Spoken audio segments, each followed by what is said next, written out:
النبي صلى الله تعالى عليه وسلم لا يؤمنون أحدكم قد تكون أحب إليه من والده وأولاده الناس أجمعين أو كما الصلاة والسلام. قال النبي صلى الله تعالى عليه وسلم الملائكة إذا سلت كنفها والسماء الشحرها وسلت فرضها وتقبلها فقد قلوا من أي أبواب الجنة الشاب أو كما الصلاة والسلام. بسم الله الرحمن الرحيم. إن الله وملائكته يصلون على النبي يا أيها الذين آمنوا صلوا عليه وسلموا تسليما. तुम्हारी दुनिया दुश्मनी नीला से देखो रघुमान काफिर हाथोते निधन হইতাছে কি করে মুসলমান। তোমারি দুনিয়ায় দুশ্মনী নীলা সে দেখো রহমান কাফির হাততে নিধন হইতাছে কি করে মুসলমান। তোমাকে ভুলিলাম নবীকে ভুলিলাম নবীকে ভুলিলাম তোমাকে ভুলিলাম তাই তো এত অপমান কাফিরের হাততে নিধন হতাছে কি করে মুসলমান। মসজিদ ভুলিলাম মাদ্রাসাও ভুলিলাম মাদ্রাসাও ভুলিলাম মসজিদও সারিলাম তাই তো এত অপমান কাফিরের হাততে নিধন হতাছে কি করে মুসলমান। কোরআনও সারিলাম হাদিসও ভুলিলাম হাদিসও ভুলিলাম কোরআনও সারিলাম তাই তো এত অপমান কাফিরের হাততে নিধন হতেছে কি করে মুসলমান। যেরকম ঠিক নবী ঠিক আব্বা মুসলমানের উপরে আসামের জমিনে যে অবস্থায় চলেছে আপনারা ইউটিউবে দেখতেছে যা দেখতেছে সত্যি ঘটনা। আপনারা বিহারের মানুষ আপনারা পুনিয়া জেলার মানুষ আপনারা আল্লাহ তোমাদেরকে বহু শান্তিতে রেখেছে।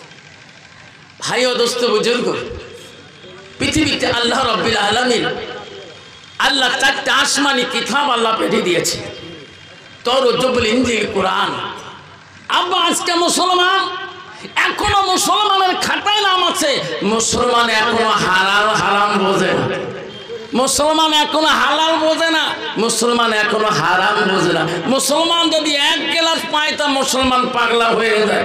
মুসলমান এখনো শরাব পান করে মদ পান করে যেরকম ঠিক না ঠিক যেরকম ঠিক না ঠিক। আসামে খায় বাবা তোমাদের বিহারে নাই।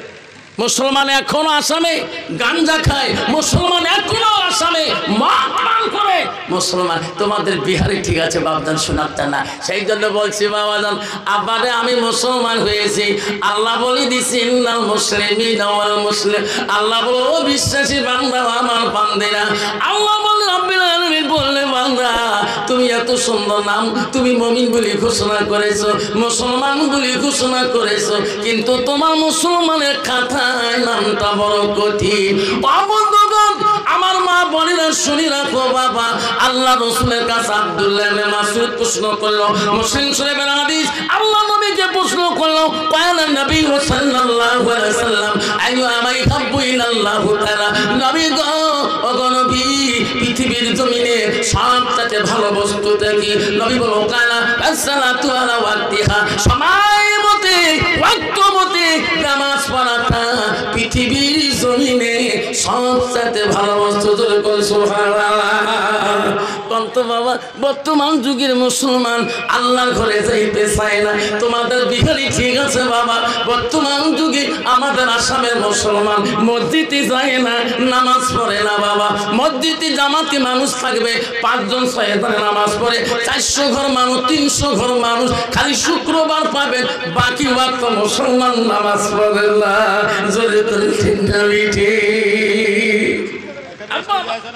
ও আমার মা বলে না, ও বিয়ারের মা বলেন আল্লাহ রাসূল কি বললেন আর মানা তুই যা সাল্লাত খামসা আমার নবী বলেন কোন একটা মেয়ে যদি 5 ওয়াক্ত নামাজ পড়ে আসামা শাহরুহা ওই মেয়েটা যদি রমজান মাসে রোজা করে আল্লাহ নবী হাসানাত ফারদাহা ওই মেয়েটা যদি পর্দানিশী হয় পর্দায় পুশিদায় থাকে আল্লাহ রাসূল ওয়াতার বালাহা ওই মেয়েটা যদি স্বামীর খেদমত করে স্বামীকে ভালোবাসে আমার রাসূল বলো ফাকাত কুরমানায়ু আবু আবিল জান্নাত নবী বলে ওই নারীদের জন্য আল্লাহ জান্নাতের দরজাগুলো খোলা রাখবে। যদি কোন সুবহানাল্লাহ। আব্বা তোমাদের এলাকার মা বোনদের খবর জানি না, আমাদের আসামের মা বোনরা বেশি নামাজ পড়ে না। খালা বর্তমান যুগে নারী পুরুষকে বাজারে চেনা যায় না। বর্তমান যুগে যেমন আজ অবস্থা হচ্ছে মুসলমান ইমান নিয়ে কবরে যারা বড় বড় ভয়াবহ হয়ে গেছে। আব্বাজান শোনার চালারা আমি আজকে আপনাদের এলাকায় আসি 2টা কথা বলে যাচ্ছি মা বোনদের সম্বন্ধে। আব্বা পৃথিবীর সর্বপ্রথম খলিফাতুল মুসলিমিন ছিল, পৃথিবীর 4 জন খলিফা মুসলিমিন ছিলেন। 1 নম্বর হযরত আবু বকর সিদ্দিক, 2 নম্বর হযরত উমর, 3 নম্বর হযরত ওসমান গনি, 4র্থ হযরত আলী ইবনে আবি তালিব। এই 4 জন খলিফাতুল মুসলিমিনের ভিতরে সবচেয়ে রাগান্বিত স্ট্রং মেজাজি খলিফা ছিল হযরত উমর খলিফাতুল মুসলিমিন। এত বড় স্টোন ছিল, এত রাগী ছিল, তার আইনগুলো আলগা ছিল। ওনার দরবারে একজন মানুষ এসেছিলেন, আসে বলছে ও খলিফাতুল মুসলিমিন মদিনার খলিফা, আমি শুনছিলাম আপনি বলে সব কাজ সমাধা করিয়ে দেন, আমি তোমার কাছে একটা কাজের জন্য আসলাম। খলিফা বলেন কেন আসলি, বলো কি জন্য আসলি, কোথায় তোমার বাড়ি? বলো খলিফা আমি একজন বেদিন ছিলাম, নিহান্দা যুদ্ধের মধ্যে আমাকে বন্দী করে রেখে দেয়। আমি হযরত মুবারক রাদিয়াল্লাহু তাআলা আনহুর কাছে আমি বন্দী। ও খলিফা আমি হযরত মুবারকের কাছে আর বন্দী থাকতে চাই না, আমি ওনার কাছে আর থাকতে পারি না। কেন ওনার কাছে বড় দায়িত্ব, বড় কর্জ, বড় কঠিন। ওনার কাছ থেকে আমাকে মুক্তি নিয়ে দাও। বলছে তোমাকে কি কাজ দেয়, কি কর্ম কি তোমার? বলছে খলিফা আমি হযরত মুবারকের কাছে বন্দী আছি, ওনাকে প্রতিদিন 2 দিরহাম করে টাকা দিতে হয়, আমি ডেইলি দিতেছি, আমি আর পারছি না, আমাকে ওনার কাছ থেকে আমাকে খালাস করে দাও। আপনি তো মদিনার খলিফাতুল মুসলিমিন, আমি আপনার কাছে আমি একটা অনুরোধ করলাম, ভিক্ষা চাই। খলিফা বলল তোমার কাম কি? ওই লোকটা বললো তোমার নামটা কি? খলিফা বলল রে তোর নাম কি? আমার নাম আবু লুলু। তুমি যে মুবারকের কাছে 2 দিরহাম টাকা দাও, তোমার কর্মটা কি? বলল খলিফা আমি 1 নম্বর কর্ম করি, কর্মকার কাজ করি, লোহা গরম করি। লোহা করা বুঝো, লোহা বানাইছে কামার, ঠিক আছে না? আমি 2 নম্বর কাম করি, সুতা বানাই। 3 নম্বর আমি মানুষের ছবি আঁকি। এই 3টা কামে গো খলিফা আমি পারগ।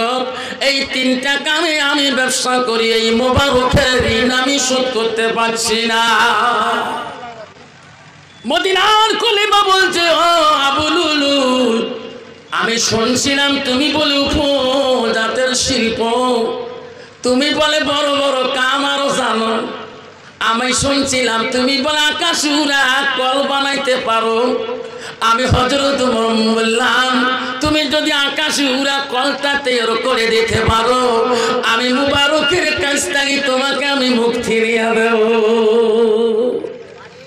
আবু লুলুল বলল সর্বনাশ, আমি আসলাম খলিফার দরবারে আমার জীবনটা রক্ষা করার জন্য, উনি আমাকে উচ্চ ধরনের কাম দিল, এই আকাশে উড়ে কলকে আমি বানাকি তাড়াতাড়ি হয়। আবু লুলুল মনে মনে দুঃখিত হয়ে গেল। আবু লুলুল দুশমন মনে মনে রাগ করল। আমি শুনছিলাম হযরত ওমরের কাছে গেলে সব কাজ সমাধা হয়ে যায়, কিন্তু আমার কাজ তো আজ তো সমাধা হলো না। আবু লুলুল বলল ও মুসলিমিন, খলিফাতুল মুসলিমিন, আপনি আমাকে যত বড় কাজ দিলেন ঠিক আছে, যদি পাই আমি তোমাকে করে দেব। আবু লুলুলের মনে বড় আঘাত রইল, কারণ এই কাম আমি আকাশ উড়া আমি কোরবানি দিতে মদিনার খলিফাকে পারবো না। ওনার মনে বড় আঘাত রয়ে গেল। হঠাৎ করে একদিন আবু লুলুল বেঈমান কি করলো, হযরত মুসলিমিন মসজিদে নামাজ পড়তে যাবে সবে সাদেকে ফজরের নামাজের সময় আবু লুলুল বেঈমান ওই যে মুসলমানের রূপ নিয়ে মুসল্লির রূপ নিয়ে বিশুদ্ধ মাকা তরবারটা ভিতরে নিয়ে এমন ভাবে ওই মসজিদের পিছনে আমার খলিফা ওমরের পিছনে দাঁড়ায় রইলে সামুক্তাদির এসে গেছেন। হযরত ওমর খলিফা তো জানে না, উনি তো জানে না আজকে আবু লুলুল আমাকে তরবার মারবে, আমাকে ছুরি মারবে। হযরত ওমর মদিনার খলিফাতুল মুসলিমিন যখন মুক্তাদিরা নামাজিরা দাঁড়িয়ে গেল, আপনার খলিফাতুল মুসলিমিন হযরত ওমর নামাজ শুরু করে দিল। আল্লাহু আকবার। নামাজ শুরু করার সাথে সাথে তাকবীর পড়ার সাথে সাথে আবু লুলুল বেঈমান ওই নামাজের কাছারে বিশুদ্ধ তরবারটা ঠাস করে বাড়ি করিয়া হায়রে হযরত ওমরের শরীরে মারি দিলে। একখানা কিতাবে আছে এক এক করে 6 বার পর্যন্ত তার শরীরের মধ্যে আঘাত করে আঘাত করিতে করিতে তবু হযরত ওমর ওই নামাজের মধ্যে ঢুলে পড়ে নাই, নামাজের শিরা বন্ধ করে নাই। যদি কোন সুবহানাল্লাহ। আব্বা আমার মতো নামাজি না গো, আমার মতো মুসল্লি না।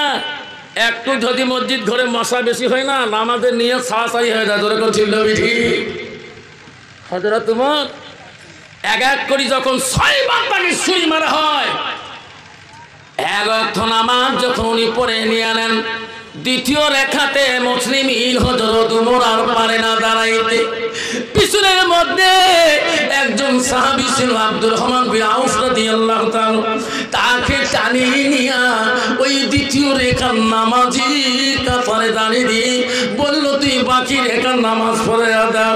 হযরত আব্দুর রহমান আউফ রাদিয়াল্লাহু তাআলা দ্বিতীয় রেখার নামাজ অতি সহজে পড়ে যখন সালাম ফিরালেন, আবু লুলুল বেঈমানকে বাকি মুক্তাদিরা মুসাল্লিরা ধরে ফেলাইলেন।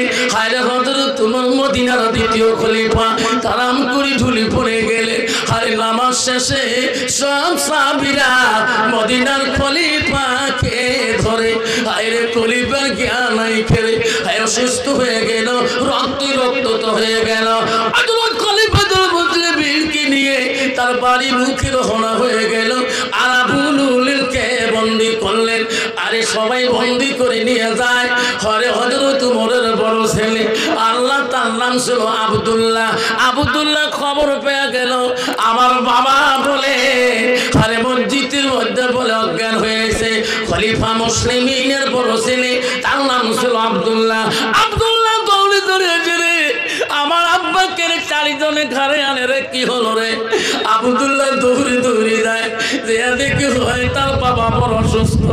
তার বাবা খলিফাতুল মুসলিমিনের শরীর দিয়ে রক্ত হয়েছে।